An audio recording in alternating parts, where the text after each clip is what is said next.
Bonjour à toutes, je suis Caroline Neville, fondatrice de Au sein en douceur et donc spécialisée dans l'accompagnement des mamans et futures mamans qui souhaitent avoir un allaitement doux et serein, un allaitement qui leur ressemble, un allaitement dans lequel elles se sentent bien.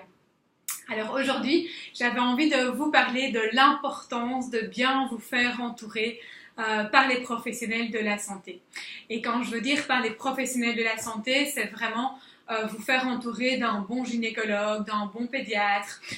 d'une sage-femme, pourquoi pas d'une conseillère en allaitement, voilà, vraiment de tout ce qui touche à la santé. Ça peut également être un bon ostéopathe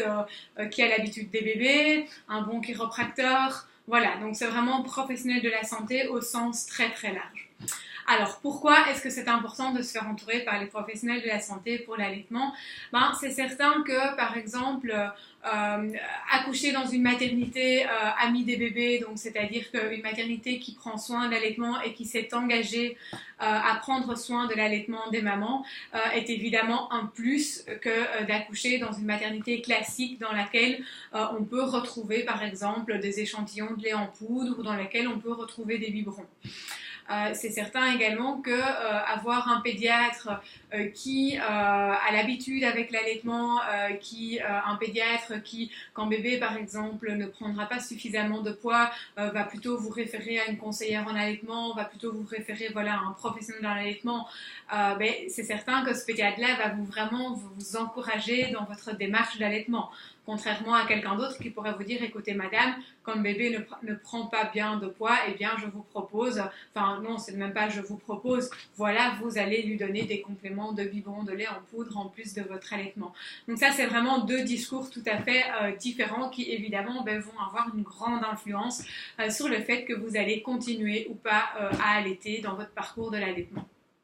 Donc voilà, je parle également d'une sage-femme qui pourrait également vous accompagner et vous informer par rapport à l'allaitement, de votre gynécologue, par exemple lui poser la question de son taux de césarienne,